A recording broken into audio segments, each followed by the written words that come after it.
Part B, we need to do some differentiation. We've got these three differentiation rules, of course, to think about. Is it a quotient rule? Well, clearly not, because there's no divide. Is it a product rule? Well, again, clearly not, because there's only one x in the place. So it must be a chain rule. And for a chain rule, we let u equal the bit in the bracket, or here, the bit in the square root. And so y is the square root of the u. Of course, square root is to the power of a half. Chain rule says differentiate each of them. Differentiating this, the 1 disappears, e to the x just goes to e to the x.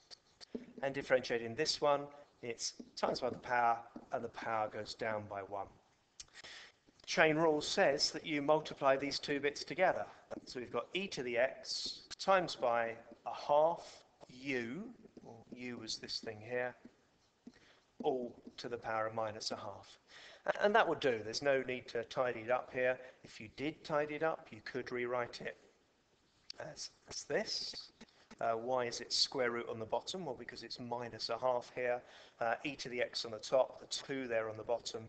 That's tidied up, but don't do that unless you're confident.